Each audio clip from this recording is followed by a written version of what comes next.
Okay, I can start from this first one then, since Sarah was mentioning the issue of, I mean, we are used to think in terms of Soviet republics, right, when we think about the Soviet administration, but what mattered most, in my opinion, for the economic consequences were also the division of economic regions, and as Sarah was mentioning, the division of party bureaus, which was the most important thing.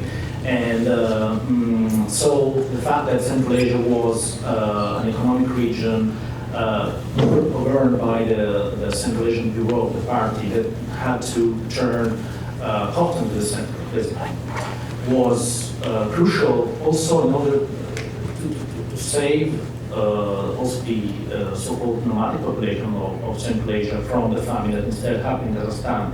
So this is, I think, very important when you compare the fate of the Kazakhs and what happened in Kyrgyzstan. The Kyrgyz, but the Kyrgyz did not die as much as the Kazakhs. Also in Kyrgyzstan, there was a percentage of the population that were Slavic settlers.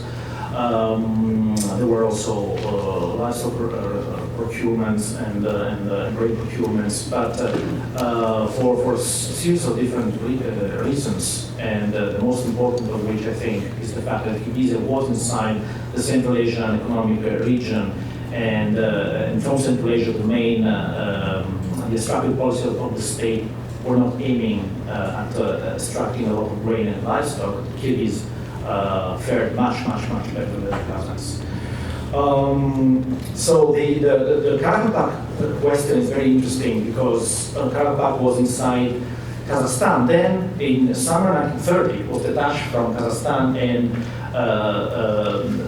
put directly under Moscow, still inside the Russian Republic. Then in 1932, it was moved to Uzbekistan. So why the Karabakhs did not die in a scale comparable to the Kazakhs?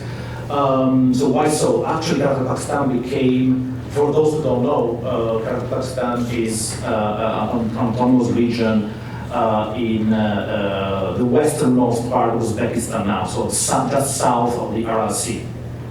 So actually, Kazakhstan became a region of refuge for Kazakhs fleeing the famine. So a lot of Kazakhs saved their lives because they fled from Pakistan. Then there were boats who were organized by the state and took them back into Kazakhstan across the Aral Sea. So basically, Kazakhstan was detached from Kazakhstan at the same exact moment, in the same Politburo session in July 1930, when it was decided to concentrate extraction of livestock from Kazakhstan and other regions. And this is interesting, and I think that the geographic aspect is crucial here, and especially the lack of transportation means from Kazakhstan. Kazakhstan was a very peripheral region in terms of transportation. There was no railway. The closest railway station on the Orenburg-Tashkent railway that connects Central Asia to Russia through Kazakhstan and was 400 kilometers from the main administrative centers of Kazakhstan. It was marginal in terms of livestock production. So I think that there was a conscious, this is more an hypothesis, but I think there was a conscious decision to leave this region out because this was a marginal region in economic terms for the aim of extracting livestock from the region. The main connection that Kazakhstan had with main centers of Soviet Union was the Amu Darya River, but also the transportation on the Amu Darya River was not easy. And so this is actually, I'm actually focusing on this issue. I'm trying to do a regional history of the famine around the Aral Sea, and so this is interesting to compare exactly the Kazakh part of the Aral Sea with the southern Karabakh part. So voices of the victims. Well, Sarah already very clearly spoke about this. So, and I'm confident that we will be able to perhaps to find more documents in Kazakh, hopefully about this. But you can find, I think, so this is connected to the question of the resistance. and during 1952 collectivization. So there were big revolts starting in Kazakhstan, starting in autumn 1929, then 1930-31. And in OGPU archives, who are close to scholars now, but somebody worked there in the past, so we have some documents about that. You can find extensive documentation of the repression of these revolts, especially in 1930. And these documents of the OGPU include documents produced by the insurgents in different areas of Kazakhstan that try to organize the insurgency in political terms, in terms of legitimizing the insurgency with kind of Islamic discourse. So I wrote an article focusing on one uprising in southern Kazakhstan, in Susak, in February 1930. And this is quite interesting because the leader of this uprising was a former Golost chief, Kazakh Golost chief, and he had Persian who migrated to Kazakhstan before World War I, who was his appointed mufti that was legitimizing his acts as a kind of new authority, which was a new and / old authority because it was a former Golost chief. So they produced a kind of lot of documents, different kind of documents, like calls to the population to join the uprising, kind of micro-administrative documents to get livestock from the population, for instance, to move and to attack. They wanted to attack Turkestan, which is the most important pilgrimage site in Central Asia, actually, not far from Susak. But in any case, so just my simple point here is that I think that it's important not to underestimate the value of the state documentation to give us glimpses about the point of view of the population, especially in 1930, I think, because these OGPU documents cannot be compared with encrypted documents of the Great Terror, for instance, right, where confessions were extracted, where there were protests. So these were a product of a conjuncture where the state was trying to repress these uprisings, and they were trying to understand what was happening on the ground. Why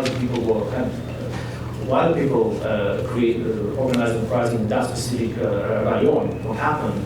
And so the information and documentation that was collected by the OGPU, all these documents of this micro-administration of these self-proclaimed Khan, were collected on the site of the revolt. So the OGPU troops arrived, also Red Army troops, arrived into the spot, killed hundreds of people, and get documents, and you have translations of the documents. By then, of course, this creates problems of interpretation, but as every document does. So also, I hope also to have answered the question about the resistance. And to what Sam said about the relative silence about the famine in Kazakhstan, I would just like to add that I think that one factor that perhaps is different from Ukraine is that the Kazakh ethnic Kazakh communist elite, and when I say communist, I mean intellectual, political, right, was much smaller at the time than the elite in other Soviet republics. So you really have people that, and this was something that I was told many times speaking to Kazakh historians. Oh, I went to the archive and I saw that this guy had this role in unleashing, some kind of repression. And this guy, of course, is the son, and I know, I'm an acquaintance of the son of this guy, or the grandson. So, well, it's not nice. It wouldn't be nice right now to about that, because after all, his grandson is a nice person and has so this kind of talk is quite, and I think it's a direct consequence of the smallest of the elite.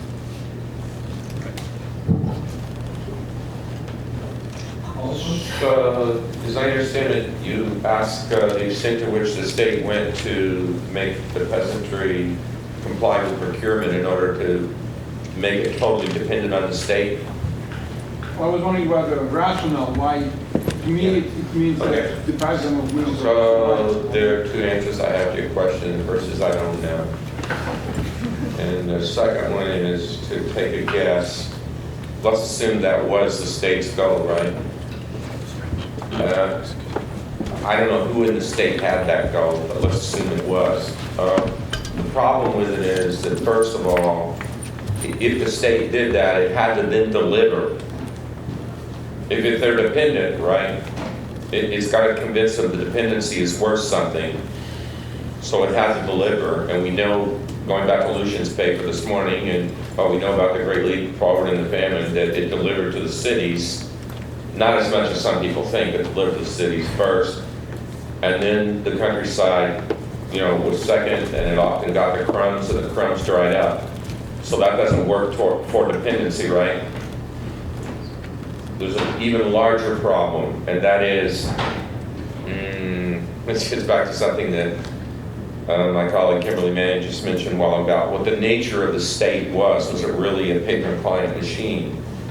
And I think that we now have enough evidence from the Great Leap from various places in China to say with a little bit of confidence that these cadres who ran the Great Leap on the ground were not experienced as, and maybe didn't care if they were experienced as, patrons of local people.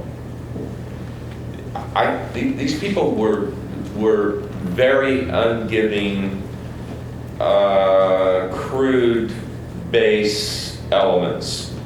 And whatever came down, from the center or whatever came down from the commune, they grabbed it for themselves and their local, often narrow networks. So that also worked against dependency. I mean, one could say the reason they had the famine in the first place is because they didn't have somebody conceiving this rational state strategy that would have turned people into dependence, right? You can't depend on the state. It's another way of answering it. Nobody could. That's why they died.